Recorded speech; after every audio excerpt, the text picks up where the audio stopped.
The emergency pod screamed through Nexus's atmosphere, trailing fire and debris. Inside, Commander Thura Valdesh gripped the controls, her silver skin gleaming with sweat as she fought for control. The human fighter had scored a direct hit on her ship, and now she was paying the price for her overconfidence. Systems failing, the pod's AI announced in her native tongue. Impact imminent. Thura's violet eyes narrowed as she spotted a clearing in the dense jungle below. It would have to do. She'd survived worse during her 20 years in the Zeraxian elite forces. Though perhaps never while so far from friendly territory.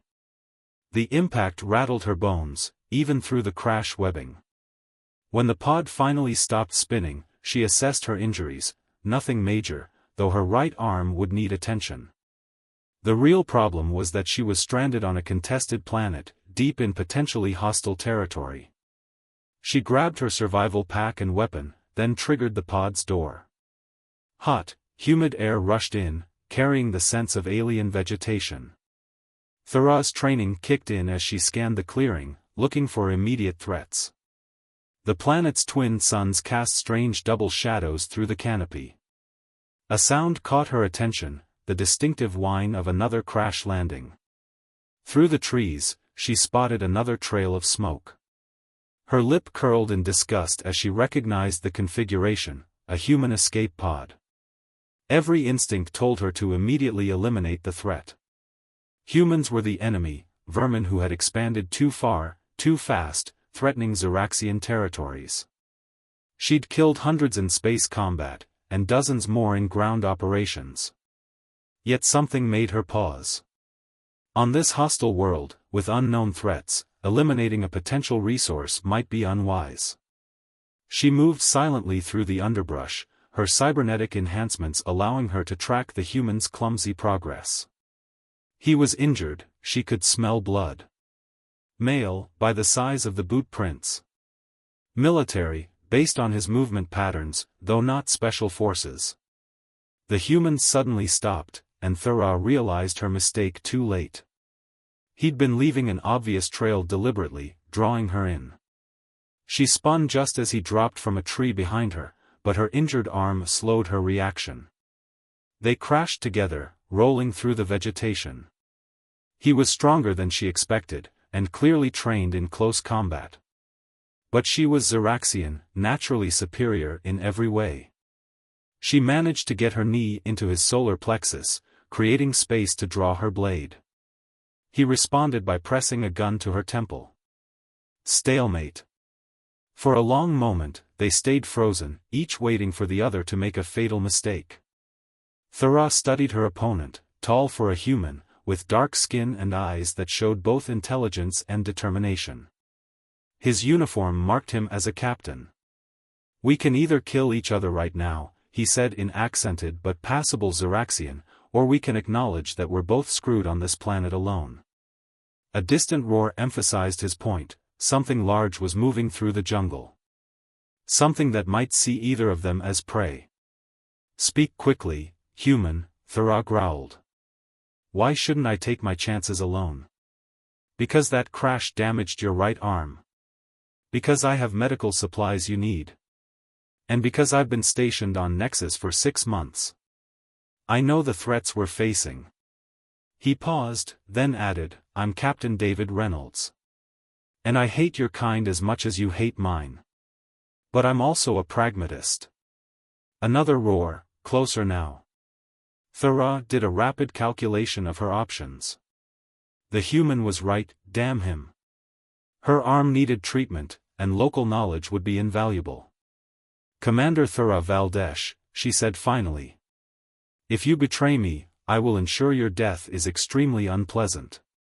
"Likewise," he replied, slowly lowering his weapon. "Now, we should move. That's a Nexus cave tiger, and they hunt in packs." Thura sheathed her blade, already hating how events had forced her into cooperation with a human. But survival came first. Everything else, including her dignity, would have to wait. The cave's entrance offered little comfort, but it was better than being exposed in the open jungle. Thera watched as David expertly arranged bioluminescent fungi near the entrance, enough light to see by, but not enough to attract predators. Her arm throbbed where he'd applied the healing compound, though she had to admit his field medicine skills were impressive. "The tigers won't follow us in here," he explained, checking the portable scanner he'd salvaged from his pod. "They're territorial about their own caves. This one's been abandoned for months." Thera studied him as he worked, trying to reconcile his competence with her lifelong training about human inferiority. "You seem unusually knowledgeable about local wildlife for a military captain. 6 months of survival training before my deployment. Plus 2 months stranded here during a previous mission." He glanced at her. "Your people aren't the only ones who believe in thorough preparation." A distant screech made them both tense, but David relaxed first. "Just a dusk hawk. They're noisy but harmless unless you're small enough to eat." The cave fell into silence as they both tended to their equipment. Thera found herself struggling with an unfamiliar emotion, grudging respect. The human moved with practiced efficiency, wasting no energy. His survival skills matched her own, though they came from training rather than her species' natural advantages. "Why did you learn our language?" she asked finally, unable to contain her curiosity. David paused in his work. "Know your enemy. Though I'm starting to wonder how much we really know about your people." He gestured to her arm. "That healing rate is remarkable. Your biology is far more advanced than our intel suggested." "As is your adaptability," Thera admitted reluctantly. "We were taught humans were barely more than clever animals." A bitter laugh escaped him. "And we were taught your kind were heartless machines." He met her gaze. "Seems we've both been fed convenient lies." Before Thera could respond, her enhanced hearing caught something. She held up a hand for silence, tilting her head. David immediately stilled, trusting her senses without question. "Water," she whispered. "Moving water, deep in the cave system. That could be valuable. These caves connect to underground rivers, but most are too dangerous to approach." He checked his scanner again. "Though if we could find a stable access point, we'd have a renewable water source and potential food." Thera stood, ignoring the protest from her healing arm. "You know the caves. I have superior night vision and reflexes. We should explore while we have daylight to return by." David nodded, gathering minimal gear. "Stay close. These cave systems are notorious for sudden drops and unstable ground." They moved deeper into the darkness, with Thera leading but David providing crucial warnings about the terrain. Twice his experience saved them from hazards she would have missed, patches of poisonous moss and sections of deceptively thin floor. The sound of water grew louder, and the air became thick with moisture. They emerged into a larger cavern where a waterfall spilled from the ceiling into a phosphorescent pool, casting ethereal blue light across the rock walls. "It's beautiful," Thera said without thinking, then felt embarrassed at such an emotional response. But David didn't mock her. "It is. I've been on Nexus for months and never seen anything like it." He approached the pool cautiously, testing the water with equipment from his pack. "And it's clean. No harmful bacteria or minerals." Thera was about to respond and the ground shifted beneath them. David's eyes widened as he realized what was happening. "Cave in," he shouted, lunging toward her as the floor began to crumble. Acting on instinct, Thera grabbed him with her good arm and leaped for stable ground. They rolled together, her superior strength allowing her to shield him as rocks crashed around them. When the dust settled, they found themselves pressed together in a shallow alcove, breathing heavily. David's heart hammered against her chest, his very human warmth seeping through their clothes. "You saved me," he said quietly, surprise evident in his voice. "You saved us both earlier with your knowledge," she replied, equally soft. "We survived together or not at all." Neither moved for a long moment, both acutely aware of their proximity and the strange comfort it brought. Finally, David cleared his throat and carefully extracted himself. "We should head back," he said, voice rough. "But we can mark this location for future use." Thura nodded, trying to ignore the lingering sensation of his body against hers. This alliance was about survival, nothing more. Yet as they made their way back through the caves, she couldn't help noticing how naturally they moved together, anticipating each other's actions without words. Survival, she reminded herself firmly. Focus on survival. 3 weeks of survival had changed them both in ways neither wanted to acknowledge. They'd established a routine in their cave sanctuary, expanding their living space and gathering supplies with military precision. But it was the quiet moments that proved most dangerous to their carefully maintained distance. "Tell me about your homeworld," David said one evening as they sat near their small heat source, sharing a meal of local fish they'd caught in the underground pool. Thura's violet eyes reflected the soft blue glow of the bioluminescent fungi. "Why?" "Because after 3 weeks, I still know nothing about you except your combat capabilities." He offered a slight smile. "And because I'm tired of pretending we're still enemies." She studied him for a long moment, noting how her enhanced vision caught every detail of his expression, the earnestness, the curiosity, and something else she wasn't ready to name. "Xeraxis is harsh," she said finally. 3 suns, vast deserts, mountains that pierce the clouds.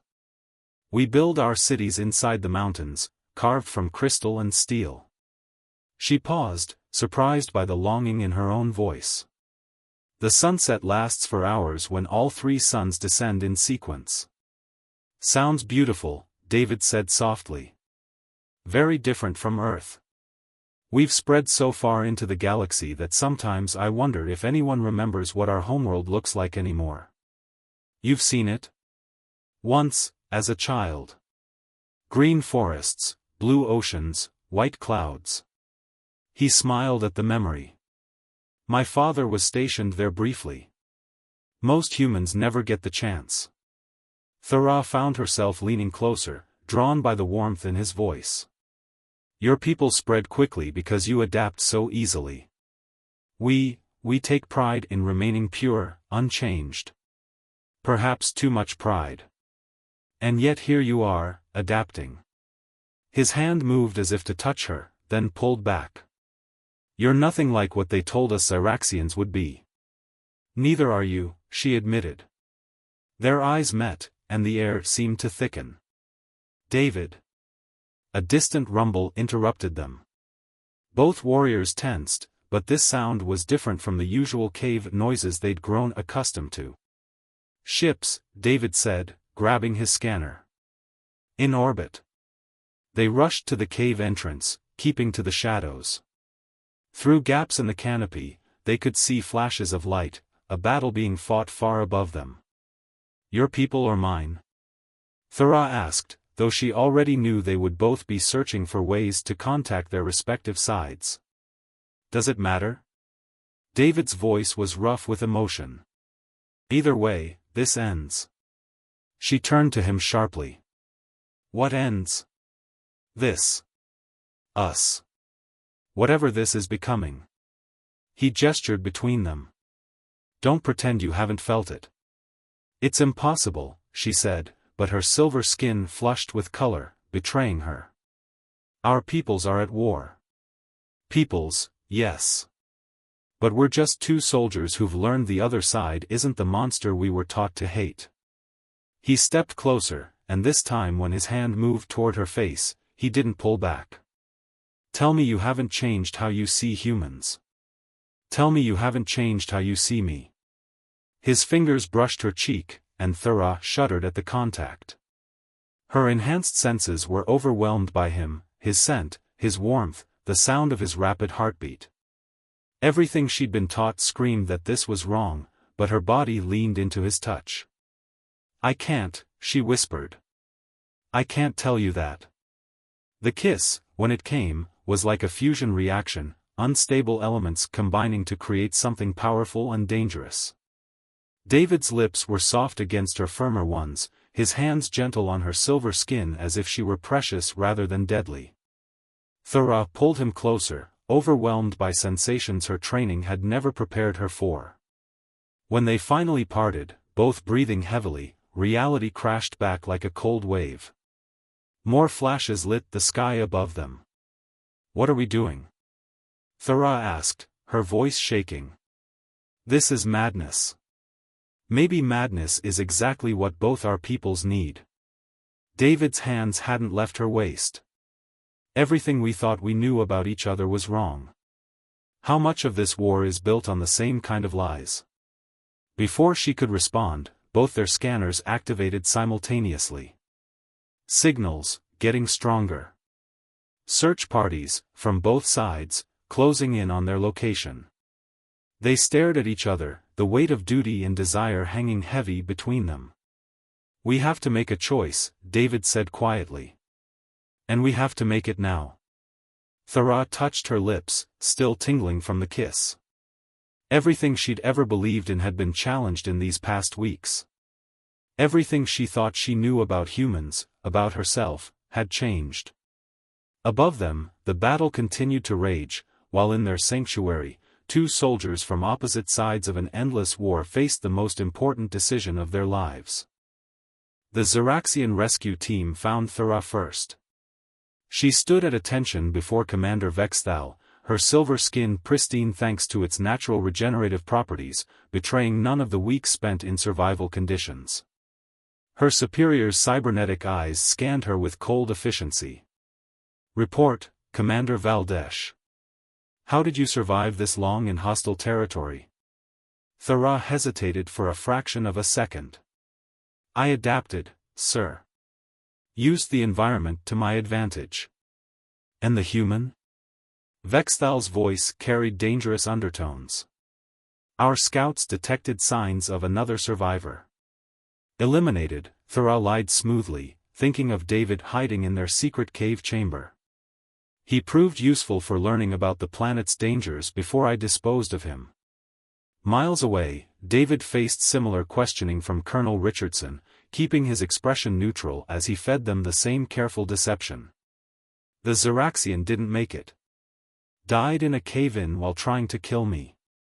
But lies, however necessary, carried consequences. Both were too valuable as officers to be left alone. Their respective commands kept them close, mining them for intelligence about enemy capabilities. Every detail they withheld felt like a small betrayal of their duty. Every truth they told felt like a betrayal of each other. Thora found herself in the command center of the Ziraxian base, studying tactical displays of human positions. Her enhanced vision caught details others missed, but she deliberately misinterpreted certain patterns. She couldn't bring herself to give information that might lead to David's unit being targeted. "Their defenses are strongest here," she said, pointing to a section of the map. "Attacking from this direction would be suicide." In truth, she was directing them away from where she knew David's forces were most vulnerable. Meanwhile, David sat in strategy meetings, his mind divided between duty and protecting Thora. "The Ziraxian forces won't expect an attack from the northern ridge," he advised, knowing that's exactly where Thora had positioned her best defensive units. At night, both lay awake in their separate bases, remembering the cave's quiet intimacy. The trust they'd built. The kiss that had changed everything.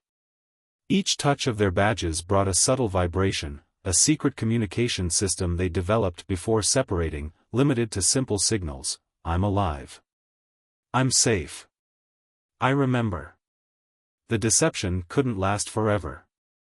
Thora's superior enhancement picked up the first signs of suspicion among her commanders.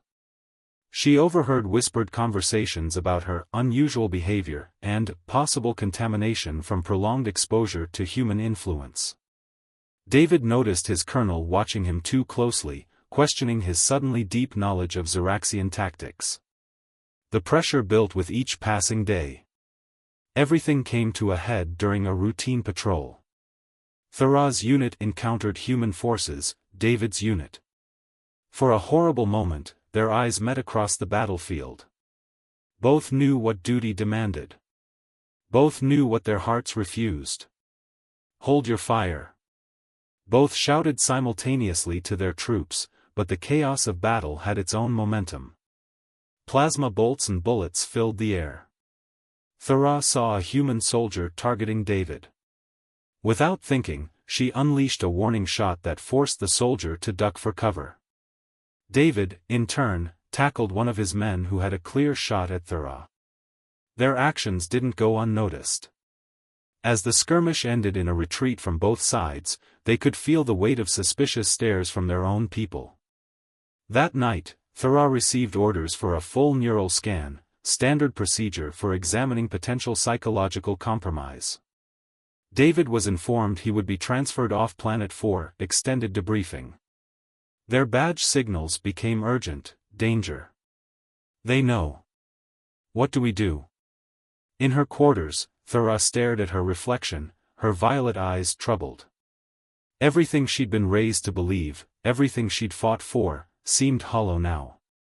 She thought of David's words in the cave: how much of this war is built on lies? In his barracks, David fingered his transfer orders, thinking of Thera's description of Xeraxian pride, of their resistance to change. Perhaps that's exactly why change had to come from within. Their badges vibrated again, this time with coordinates and a time. The waterfall cave, their sanctuary. Midnight. Both knew going would confirm their commander's suspicions. Both knew staying meant losing something more precious than duty or honor. As twin moons rose over Nexus, two figures slipped away from their bases, each carrying the weight of an impossible choice. The time had come to decide what they valued more: the war they were born into, or the peace they had found together. The waterfall's phosphorescent glow illuminated their reunion. Thera reached David first, her enhanced speed bringing them together in an embrace that defied centuries of hatred between their species. "They're planning a massive strike," she whispered against his neck. "Dawn tomorrow. They'll destroy everything, including their own base, to eliminate the human presence here." "My people are bringing in planet crackers," David replied grimly. "They're done fighting for territory. They want to make sure no one gets Nexus." They pulled apart, the blue light casting shadows across their faces. "Then we're out of time," Thera said. "But I have an idea. A dangerous one. Those are the best kind." David's smile held equal parts fear and determination. Their plan came together quickly, born from weeks of shared survival and trust.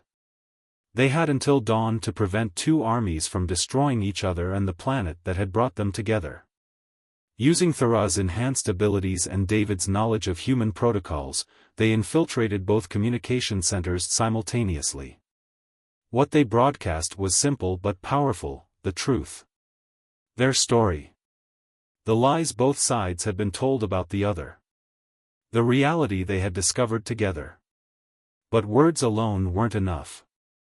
As dawn approached, they positioned themselves between the opposing forces, their badges now rigged to broadcast on all frequencies. "I am Commander Thera Valdesh," her voice rang out across the battlefield. "For 20 years, I believed humans were my enemy. I was wrong. I'm Captain David Reynolds," he joined her. "We were both raised on lies. Taught to hate what we didn't understand. But we learned the truth, and now you will too." Together, they activated their final gambit, a data burst containing everything. Their survival footage. Their discoveries about each other's cultures. The beauty they'd found on Nexus. The proof that coexistence wasn't just possible, it was natural. "Your commanders won't tell you that our species were allies once," Thera continued. "Before pride and fear drove us apart. We've seen the ancient records in the caves. They won't tell you that this war started over a misunderstanding," David added. "A diplomatic signal corrupted by a solar flare, interpreted as an attack." The first rays of dawn broke through the canopy as they stood their ground. Weapons powered up on both sides. Thera and David joined hands, silver skin against brown, their badges still broadcasting. "If you want to destroy this planet," Thera called out, "you'll have to destroy us first. And if you do," David's voice carried across the battlefield, "you'll prove that everything we've learned about peace was a lie." Seconds stretched into eternity. Then, from the human lines, Colonel Richardson stepped forward. "Stand down," he ordered, his eyes fixed on their joined hands. Commander Vexthal emerged from the Zeraxian forces, his cybernetic eyes scanning the couple. "The human speaks truth about the war's origin. Our own records confirm it, though we buried them in shame." More soldiers lowered their weapons. Some stepped forward, sharing their own stories of doubt, of questions unasked. The data burst had reached not just their forces, but their homeworlds. The truth was spreading, impossible to contain. As the twin suns rose fully over Nexus, the first peace talks in 2 centuries began in the shadow of the ancient caves. Thera and David stood witness, their impossible love having sparked something greater than themselves. "What happens now?" David asked quietly, watching representatives from both sides cautiously approaching each other. Thera squeezed his hand, her violet eyes bright with hope. "Now we build something new. Together." Around them, the jungle of Nexus stirred with life. The planet that had forced them together now cradled the first fragile seeds of peace. Above, ships from both fleets hung motionless in orbit, weapons powered down. They had done more than find love in the midst of war. They had proven that the strongest chains were the ones in their minds, and that breaking them could set worlds free. As delegations gathered to begin negotiations, Thera and David slipped away to their waterfall cave. Tomorrow they would help build bridges between their peoples. But tonight belonged to them, 2 souls who had dared to question everything they knew, and in doing so, changed the course of history. The war that had bound them was ending. But their story, and the changes it had sparked across 2 civilizations, was just beginning.